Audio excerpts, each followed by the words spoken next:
เราไม่สามารถเป็นตัวของตัวเองได้ถ้าเรายังหวังให้ทุกคนนั้นมาชื่นชอบในตัวเราคนที่ยังไม่รู้เป้าหมายของตัวเองยังไม่รู้ว่าชีวิตตัวเองต้องการอะไรมันเป็นเพราะเราใช้ชีวิตตามความคาดหวังของคนอื่น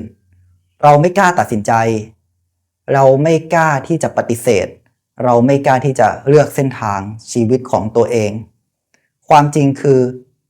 เมื่อเรากล้าที่จะเป็นตัวของตัวเองจะมีคนเริ่มไม่พอใจในตัวเรามากขึ้นและนั่นก็จะเป็นจุดเปลี่ยนของชีวิตมันจะทำให้เราค้นพบคนที่ยอมรับในตัวเราค้นพบคนที่รักเราค้นพบคนที่สนับสนุนเราและตัดคนที่ไม่ใช่ออกจากชีวิตเราจำไว้เสมอว่าอิสรภาพมันมีราคาที่ต้องจ่ายและราคานั้นคือการที่เราต้องยอมให้ใครบางคนเกลียดเรา